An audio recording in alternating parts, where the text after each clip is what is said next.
Assalamualaikum warahmatullahi wabarakatuh. Bagaimana kabar kalian anak-anak semuanya? Mudah-mudahan kalian semua dalam keadaan sehat walafiat, sehingga bisa mengikuti pelajaran ini dengan baik. Nah, sebelum kita mulai pelajaran kali ini, marilah kita berdoa bersama-sama sejenak.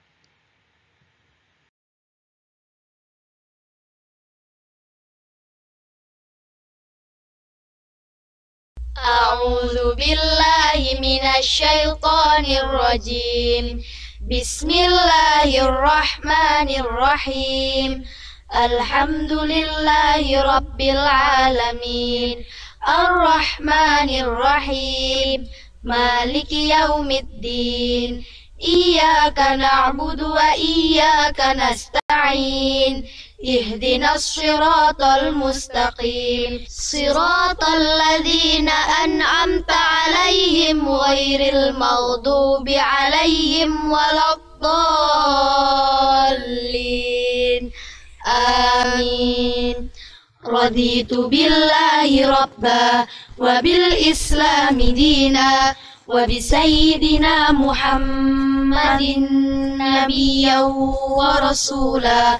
ربي زدني علما وارزقني فهما. اللهم فقهني في الدين وعلمني التأويل برحمتك يا عليم يا رب العالمين. Sebelum pelajaran dimulai, saya mengingatkan kalian tetap menjalankan protokol kesehatan, seperti memakai masker, cuci tangan dengan menggunakan sabun, jaga jarak fisik, perilaku hidup bersih dan sehat. Oke, inilah materi mapel IPA kelas 9 semester ganjil. Bab 1, Sistem reproduksi pada manusia. Bab 2, reproduksi pada tumbuhan dan hewan.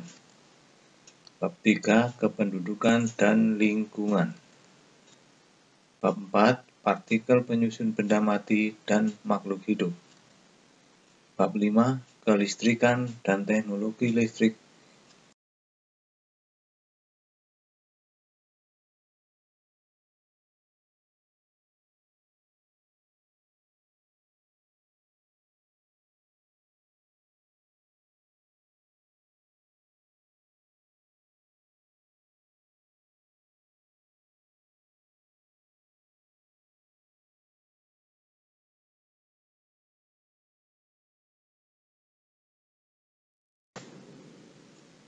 Pembelahan sel.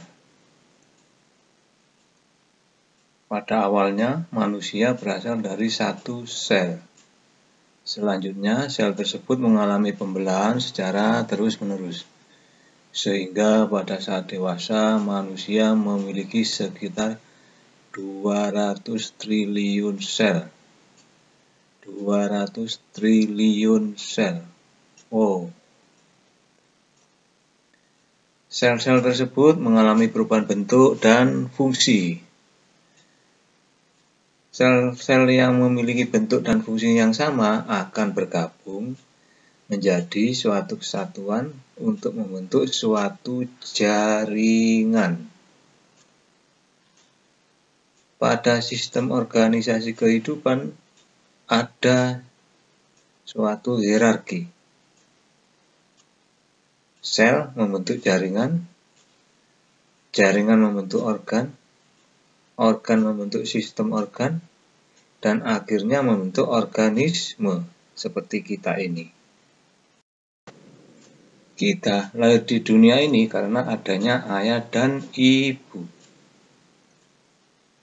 Ayah dan ibu menghasilkan keturunan karena ayah dan ibu mempunyai sistem reproduksi.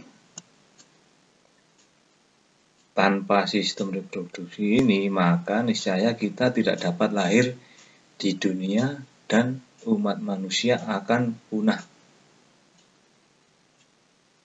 Apa sajakah alat-alat atau organ penyusun sistem reproduksi? Apakah sistem reproduksi antara ayah kita, orang laki-laki, dan sistem reproduksi ibu kita, orang perempuan sama? Nah, sebelum mempelajari sistem reproduksi, kita pahami dulu materi tentang pembelahan sel. Sebelumnya, kamu telah mengetahui bahwa pada awalnya manusia berasal dari satu sel. Akan tetapi, karena sel tersebut mengalami pembelahan, maka jumlah sel manusia pada saat dewasa sekitar 200 triliun. Wow, sungguh mengagumkan. Nah, kenapa sel itu terus membelah? Ada 3 alasan mengapa sel mengalami pembelahan, yaitu untuk pertumbuhan, perbaikan, dan reproduksi. Alasan pertama, sel mengalami pembelahan adalah untuk pertumbuhan. Makhluk hidup dapat tumbuh karena sel-selnya bertambah banyak. Semakin banyak sel dalam suatu makhluk hidup, maka semakin besar ukuran makhluk hidup itu. Alasan kedua adalah untuk perbaikan. Pernahkah kamu mengalami luka pada bagian tubuhmu? Apakah beberapa lama bagian tubuh yang luka tersebut dapat menutup seperti semula? Sebenarnya, pada bagian tubuhmu yang mengalami luka tersebut terjadi kerusakan jaringan.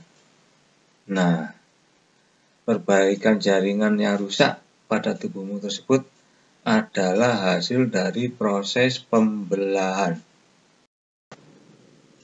Alasan ketiga sel mengalami pembelahan adalah untuk reproduksi.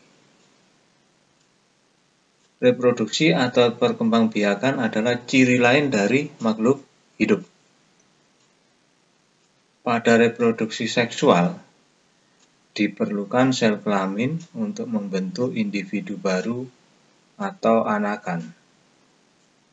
Proses pembentukan sel kelamin ini dilakukan dengan cara pembelahan sel. Menurut teori sel yang dinyatakan oleh Rudolf Virchow pada tahun 1855, semua sel hidup berasal dari sel yang sudah ada sebelumnya, atau omnis cellula e cellula. Pembentukan sel baru atau anakan dari sel yang sudah ada sebelumnya dapat terjadi melalui proses pembelahan sel.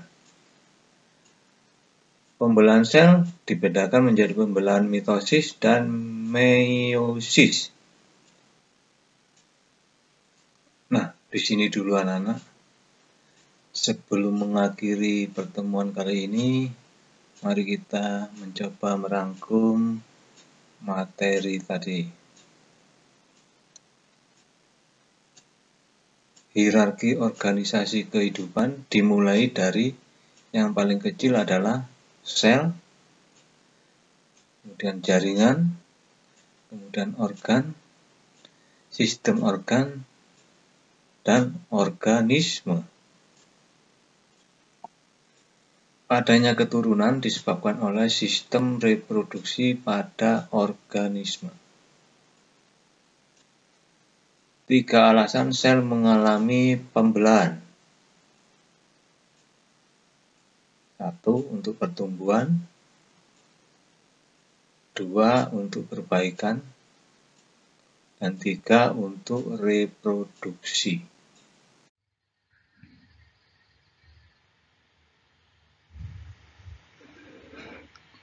Untuk materi berikutnya masih kita pelajari tentang pembelahan sel. Nah, untuk mengakhiri pertemuan kali ini, maka marilah kita berdoa bersama-sama sejenak. Subhanaka la ilma lana illa ma 'allamtana innaka antal alimul hakim.